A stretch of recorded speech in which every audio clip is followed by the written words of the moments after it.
Health Boss, did you know that this beautiful flower, bougainvillea, comes in a variety of colors, is actually a natural cough suppressant?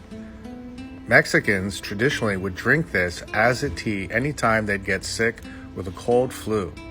Now maybe you can use it for the dreaded C word, but definitely look into drinking this if indeed you suffer from a chronic cough. All you need to do is sun dry the leaves for a few days, simply boil it, add with water, add honey, and you're good to go.